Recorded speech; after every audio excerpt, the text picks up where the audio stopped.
இன்றைக்கி நம்ம என்ன பார்க்க போகிறோம் 10th மேக்ஸில் சாப்டர் ஒன்றும் இல்லை எக்ஸாம்பிள் 1 என்னன்னு பார்க்க போகிறோம்.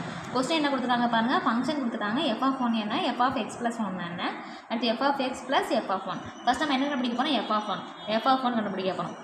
முதல்ல கொடுத்தது கிவன் எடுத்து எழுதிக்கோங்க. f(x) என்ன கொடுத்துருக்காங்க 2x - x². அப்போ f(1)னா எக்ஸுக்கு பதிலாக என்ன பண்ணணும், 1 போடணும் எக்ஸுக்கு பேசல. அப்போ 2 × 1 - 1². அப்போ 2 × 1 2 தான், 1² 1 தான். அப்போ 2 - 1 ஆன்சர் என்ன 1. அப்போ f(1)ங்கிற ஆன்சர் என்ன 1. இன்னும் என்ன கண்டுபிடிக்க போகிறோம், f(x+1). அப்போ f(x) கொடுத்துருக்க ஃபங்க்ஷன் எழுதிக்கோங்க 2x - x². எக்ஸுக்கு பதிலாக என்ன பண்ண போகிறோம், x+1. அப்போ x+1 = x பதிலாக x+1 போடுங்க. அப்போ 2 × x+1 - x+1² இதுக்கு என்ன ஃபார்முலா யூஸ் பண்ண போகிறோம்னா a + b (2) ஃபார்முலா. என்ன ஃபார்முலா, a² + b² + 2ab.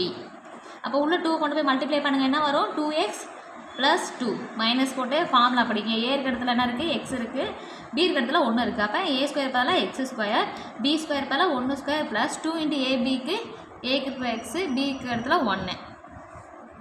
அப்போ 2x + 2 x² + 1² பண்ணால் 1, 2 × x × 1ங்கிறது 2x, 3 மல்டிப்ளை பண்ணிங்கன்னா அடுத்து மைனஸ் உள்ள கொண்டு போய் மல்டிப்ளை பண்ணணும். அப்போ 2x + 2 மைனஸ் மல்டிப்ளை பண்ண உள்ள கொண்டு போய் x², -1 - 2x. ஏன்னா உள்ள போய் மல்டிப்ளை பண்ணால் மைனஸ் ப்ளஸில் என்ன ஆயிரும், மைனஸாக மாறிடும்.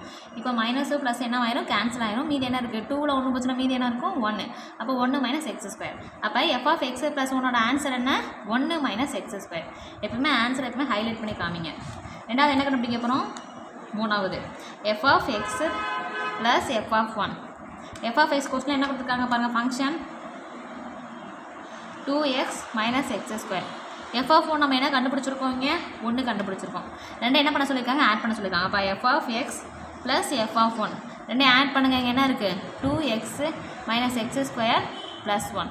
அப்போ என்ன வரும் 1 x² - x² + 2x + 1. ஸ்டாண்டர்ட் ஃபார்மில் எழுதிக்கோங்க. அவ்வளோதான். நெக்ஸ்ட் வீடியோவில் பார்க்கலாம்.